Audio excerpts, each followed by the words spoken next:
to. So we can use our scooter now. Later, nakikita niyo yung motorsiklo na ginagamit ko underwater. It's this one. Okay. So later siguro gawa tayong review versus the other one, Scubajet. Yan. Lefeet versus Scubajet. Which one to buy?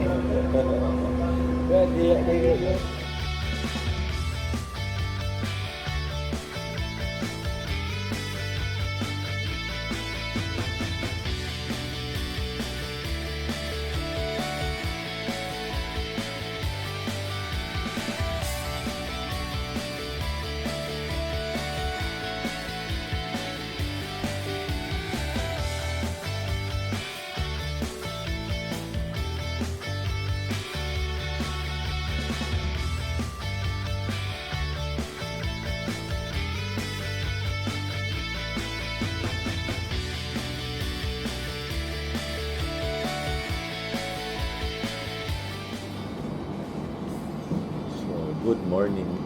Wala kaming dive this morning kasi uwian na. Nag-separation anxiety. Walang magawa. So, reviewin namin yung scooter na gamit namin underwater. So, probably nakita ninyo para kami mga isda kung bumangay sa ilalim ng tubig. That's because meron kaming gamit na scooters. So, dalawa yung alam kong okay ngayon sa market. So, matibay-tibay. One is Scubajet. Okay. The other one is Lefeet. Later, sasabihin ko sa inyo kung saan yan mabibili. Pero unahin natin ngayon yung features, di ba? Okay. So, unahin natin. Isa sa'yo. Anong isa sa akin? Wala. Fair to, fair. Walang honest review to. Okay. Kaya nandito yung yung dealer ng Scubajet para alam niyang fair. Kasi yung Lefeet ito gamit ko, yung Scubajet ito gamit niya. So, tingnan natin yung features. So, unang-una, yung itsura, Scubajet, isang whole assembly. Okay. Medyo mahaba. Okay. So, streamline siya. Okay. Then, ang Lefeet, okay, which is, I think, a French brand, is dalawahan, tandem. Okay. You buy this separately, no? Pinagsama ko lang. So, with this setup, halos even yung power niya. Okay. Even, I would say even yan. Parehong even ang power niya. Kasi yung Scubajet, malakas ang motor nito. Kung single lang yung Lefeet, mahina. So, kailangan dalawa, tandem ng ganito. So, pag ganitong setup, ang price niya, hindi naglalayo. Okay. Pero kung isa lang, okay, syempre, Scubajet, mas mura to. Pero power niya, mahina lang. So ganyan. So, ganyan yung setup namin yan. Okay. Yan. So, ano pang ibang nito? Okay. Weight. Okay. With this setup, pareho din ang weight niyan. Hindi naglalayo. Yan. Yan. Okay. Pareho weight niya. So, okay. Yan ang namin with this setup. Tapos, okay, ang battery ng Scubajet, isa lang, di ba? Dalawa. Dalawa. Yung setup na to, dalawa Yes. ngayon. Stack. Dalawa naka-stack. Okay, round ang battery niya naka-stack. Ang Lefeet, isa lang ang battery per unit. Pero dalawa to kasi since dalawa. So, yan ang yan ang setup niya. Okay. Now, ano pang construction muna. Construction. So, I'll go straight to the point. I think, in terms of construction, mas maganda ang Scubajet compared sa Lefeet. Okay? So, makita ninyo, mas medyo Very intricate yung kanyang handlebars. So, tapos rubber pa yung grip. Rubber din pala to. Pero, ito contoured yung grip. Okay. Nakita mo, maganda yung yung likod, parang jet engine. Impeller naman tawag. Impeller, okay. Para siyang jet engine ng okay. Tapos, makikita mo yung quality ng materials, maganda talaga. Saan nga pala gawa no? Austria. Austria. Okay, so, Sound of Music. Ang galing. Nice, Pwede ba ako sumingit ng comment o sa huli? Sige, go. Actually, ang wish ko lang sana na igaya yung design noong handle with Lefeet. Bakit? Parang, kasi nung ginamit ko yung Lefeet, parang mas siya mas less yung stress sa wrist because it's slanted. Oo. Medyo nakaganyan. So makita ninyo. Yan. So ang grip nito medyo naka-outward.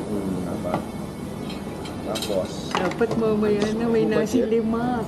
ang Scubajet medyo tsaka parang narrow. Okay.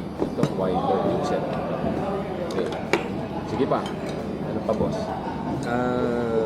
Actually, so far, yun lang yung gusto kong i-discuss with Austria. Baka they can consider bending a little bit yung handle niya. Okay.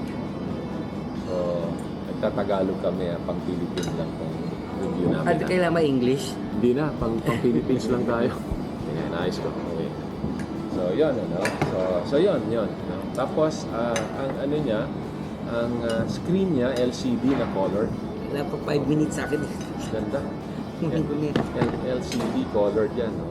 Hindi na lang. Diba? Thank you. Yan, so far, okay. It has a depth gauge. May depth gauge May pa? depth gauge yan. So, hindi ka natitingin sa watch Hindi mo? na. No. Ganun kagaling. Yeah, for depth gauge. Ako kasi tumitingin pa eh. Ay, that's so hard work. And the screen is rotating. And then meron siyang monitor ng speed Oh.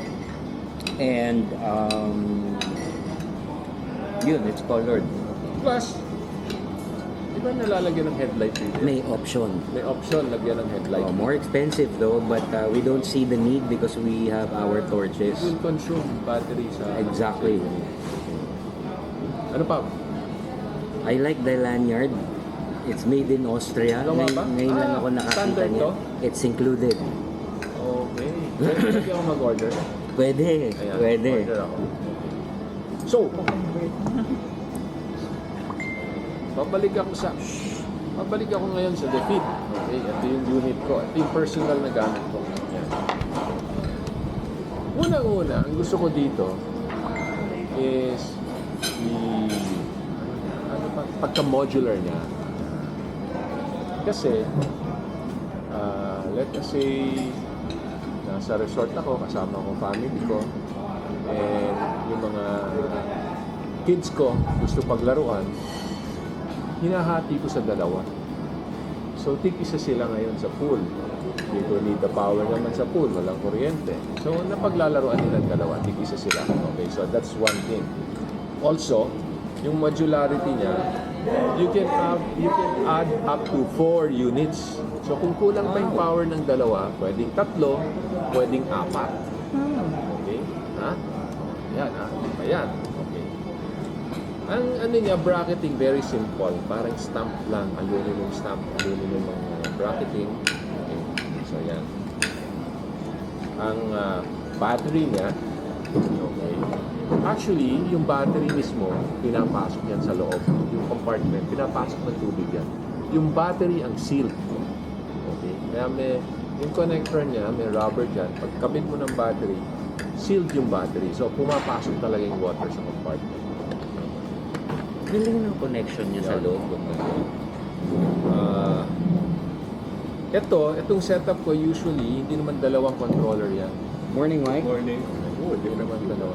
Good morning, Mike. Hindi You naman wait for dalawang the nasi, controller ano? yan. Okay. Ilagay ko lang yung isang controller para may option ako, maubusan ng controller yung isa, I can use the other one. So, but one controller can control both units or the 4 units. No? So ito sa separate battery, the controller? May separate battery. Ah, okay. So, may separate battery yan, yung controller. So, yun lang ano dyan. Okay? It's connected by Bluetooth. Yung controller tsaka yung unit connected by Bluetooth. So, ano pa bang ano niya? Ang monitor niya ng power, well, ang battery life is yung dots dito sa ilalim. On natin. Ay, wala pa ng battery. Ang Same with the Scubajet, wala na rin battery. Okay. Scientific na rin. So, tinanggal ko na. Okay. So, anyway, nandiyan yan. May 4 na dot dyan. So, 25%, 50, 75, 100. Okay. Tapos, ito naman, yung sa taas, meron niyang 3 ilaw. Yung power naman yan. No? 30, 60, 90. Or 30, 60, 90. Or 33, 66, 99. Okay. So, yan, ano. Yung jet propulsion niya, medyo baduy. Okay, hindi siya mukhang jet, mukha siyang submarine. What I don't like about this unit is, Madumi? well, Bigat? talagang ano na gamit na kasi. No? Ito. Ito hindi ko gusto. Okay? So pag hindi nyo inalagaan, parang madaling makorrode yung motor body. Indirect attack.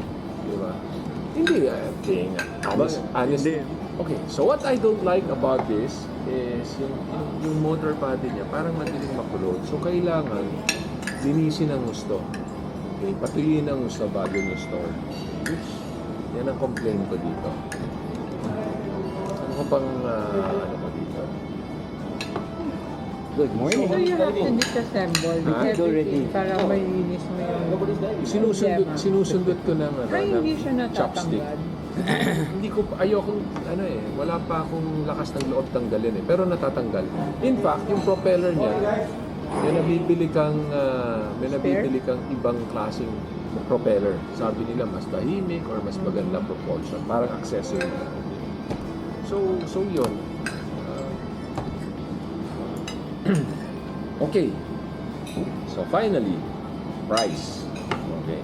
Ano natin yan para alam niyo. Ang price nito, naglalaro sa mga, anong retail nito? Right now, it's 110. 110. Parang kuryente. Masakit pag na-kuryente. 110 volts. Okay. 110,000. Huwag sabihin 110. 110,000. With Lefeet, dito ang kuha ko, inaabot ako na, Landed, ah? sana hindi mapanood ni Marty, 80,000. Mga 80,000 ang bili ko. Meron pa akong extra battery no, na dalawa. Okay, so 4 lahat ng batteries ko. 80,000 ang bili ko. So, well, siguro, kung medyo budget meal, okay na sa Lefeet. Match naman. Tiisin ko na lang yung konting corrosion ng motor. In the future, pag naano ko, nakapinturahan ko, or palitan ko ng motor na bago. Pwede pa gamit. Parang pareho motor Pwede yung order ng motor niya. So, Kasya kaya? So yun lang. Mas maliit. Mas maliit ano? Mas maliit yun. So yun, i-complain ko sa Lefeet. Isipin mo, Hindi siya masyadong finish, ano? Oo. Yung finish. Oo, yung finish niya. Makita mo kasi yung sa Scubajet, maganda yung finish. Mukhang aluminum talaga. Ito, tingin ko China to yung motor. Kaya pala mas mahal to. Kaya mas mahal. So, pero in terms of performance, I would say pareho lang. Okay. So, dahil pag pareho lang, it's not the Pana, it's the Indian. Okay. So, Hindi lang na-prove ngayon mga kabuyo at nagkatamaran mag-dive today. So dapat kasi magre-race kami For the today. race. No? Pero tingin ko talo yung gagamit ng Scubajet. Talaga. Dahil sa technique kong gagawin. Pinagbabawal na technique. Maraming pinagbabawal na technique. So anyway, ang maganda dito sa Scubajet, you can mount your cameras. Ito, meron akong mount ng 360 ko. We also have. Pwede din lagyan. So meron tayong photo mounter parating. Mr. Mike Guzman, Mr. Solaric. Okay, bili kayo ng solar panels sa kanya. The best ang solar panels. Worry-free, Hindi naman ito yun, di ba? Turnkey. Nasi lima. Solaric. Okay, always go for Solaric. Yun, parang peanut, di ba? May So, peanut something. Anyway, saan natin mabibili to kung gusto nyo bumili? Scubajet, contact, Vinci Benaventura. PM me for inquiries. For inquiries. PM is key. The guy behind the Refraction Dive Society. Okay. And then yung Lefeet, saan nyo mabibili? Tesaneri. Okay. Of INR. So order nyo sa kanya, mabibili nyo sa kanya yan. Okay. Either way, honestly, you can go wrong. Okay. Very minor yung complaint ko dito. And talagang number one dito is the modularity. Okay. Scubajet, well built, maganda, Austria. Kumbaga, medyo first class ang dating nito. First class. Oh, ang hindi ko lang gusto dito, aside from the grip, front heavy. Yeah. No? Because of the Front heavy battery. lang. Okay. So yun lang yung balance. No? Balak namin, neutral buoyancy to, lalagay kami ng floats dito sa Hanap ako. dito in between. Will you be Tapos, interested with that as well? Hanap ako. So, It's not yun, available. yun lang, sa- medyo mabigat underwater eh. So, bawas kayo ng weights. Okay, pag ginamit ninyo, bawas kayo ng weights. Pag inabot ninyo to a friend underwater, make sure naka-ready kayo with your buoyancy. Kasi yung mag-aabot, biglang gagaang. Baka mag-shoot up. Yung bibigyan, biglang babagsak. Baka tamaan yung corals. Okay? So, ingat lang kayo. With that, we end our review. Bili na kayo. Enjoy. Parang may motor underwater. Goodbye!